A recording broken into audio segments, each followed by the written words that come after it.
నాజర్ గారి క్యారెక్టర్‌కి శోభన్ బాబు గారిని అడిగారు. బ్లాంక్ చెక్ కూడా ఇస్తానంటే కూడా ఒప్పుకోలేదన్నారు. అది ఎలా సార్ అది?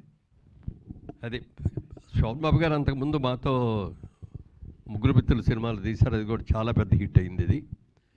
తర్వాత ఇంకా కొన్ని రోజులు అయిన తర్వాత ఆయన సినిమాలు యాక్ట్ చేయడం మానేశారు. ఇక చాలు నాకు వేసిన రోజులు హీరోలే వేస్తాను తప్ప ఇంకోటి వేయను అన్నట్టుగా ఆయన మానేశారు.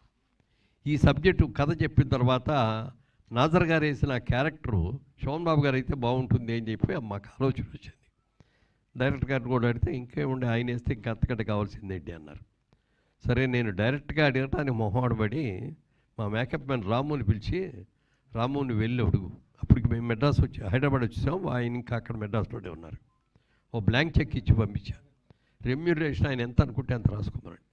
రెమ్యూనరేషన్ ఎంత అని అడగట్లేదు, దాని గురించి వేరవట్లేదు.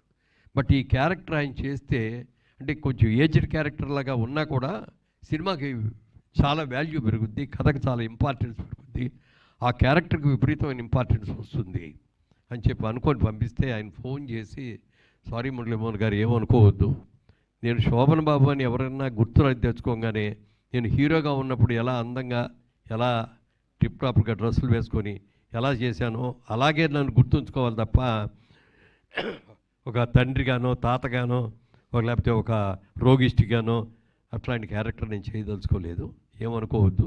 ఇది క్యారెక్టర్ మంచి సినిమా అయ్యి ఉంటుంది, మంచి లేకపోతే మీరు తీరు డెఫినెట్గా మంచి క్యారెక్టర్ కూడా అయ్యి ఉంటుంది, లేకపోతే నన్ను అడగరు, కానీ ఏమనుకోవద్దు, నేను చేయలేను అని చెప్పి అన్నారు ఆయన. మురళీమోహన్